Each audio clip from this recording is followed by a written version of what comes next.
All right, so you have Hillary Clinton and Donald Trump fighting over the Federal Reserve. Listen to this. They're keeping the rates artificially low so the economy doesn't go down, so that Obama can say he did a good job. It's an artificial market. It's a bubble. Another example why you shouldn't be anywhere near the White House.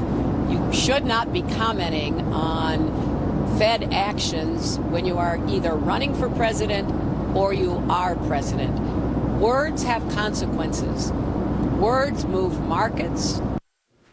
Well, Ron Paul has always been a critic of the Federal Reserve, whether they have consequences or not. He says we should be questioning this unelected body that sets a policy and has a great deal more power than any of us can really fathom. The former presidential candidate, host of the Ron Paul Liberty Report, former Texas congressman as well, on the phone with us right now.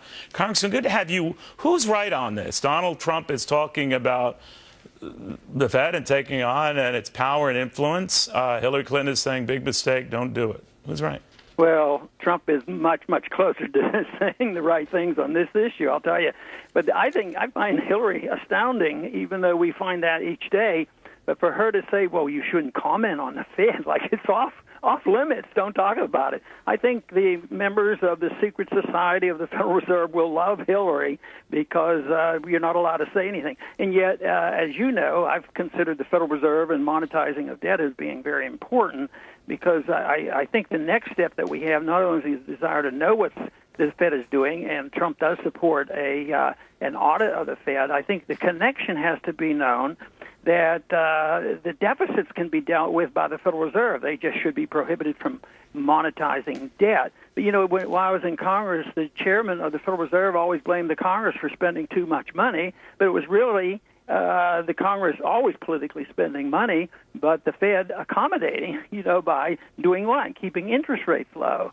So I find it rather ironic because there are some occasions when Donald will also say, the best thing going for us right now are these interest rates are so low. What would be like if we didn't have low interest rates? Do you think that's accurate? In other words, that the Fed has sort of propped things up with these record low interest rates, and that without it, we'd be in a very different world? Oh, absolutely, but they've done that notoriously for decades. The big argument was started, with Nixon, right, talking to Burns. So it's been going on. Now, how much you could argue and say, well, the members of the board are mainly interested in Obama. I think they're interested in their own hide, because if things go down, which they would, let's say the interest rates jump up 2 or 3 points, it would be immediately a disaster. And this is the other point that I try to make often is the fact that, whether they're low and they should be they're too low for too long. The whole point is they should not be fixing interest rates. That's price fixing. Conservatives have always opposed price fixing, except the most important price in the country, and that's the price of money. They say they do that, though, Congress. You've heard this from many a Fed chairman, because you guys, more to the point, back in your days in Congress, can't do anything, won't do anything, or politically afraid to do anything. So they have to be adults in the room and do this stuff. What do you make of that argument? Well, they just make it worse. It is true maybe on the short run, if there are shortcomings and Congress is messing things up, but it's made worse. But Congress and the Fed worked together to create the housing bubble. They had, they instructed people to make loans, bad loans, and then the Fed accommodated, created the president, and they created a bubble. So they work hand in glove, as far as I'm concerned.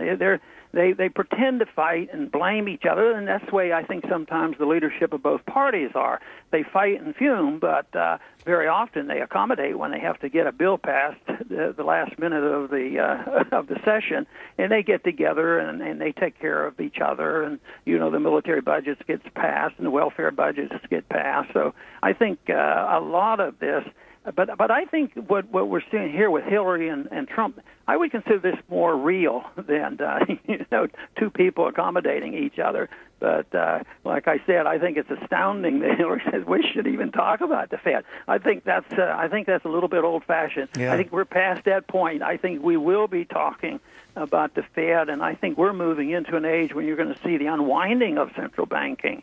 We who have been concerned about central banking will win this argument, and we're seeing that throughout the world. Yeah, you'll see it in an unfortunate way. Yeah, you'll see it in an unfortunate way. They cannot manage money. They cannot do it. All they can do is create bubbles and accommodate big spending. And we're at the end of the line here. They can't lower interest rates anymore, and we can't spend anymore. The deficit, it's limited, and that's what we're facing. Well, I will say this, Ron, you were way ahead of it long before it became chic to take on the Federal Reserve. You were doing it when people didn't even know what it was. Thank you very much. Good catch, man. Well, glad to see you back. Thank you.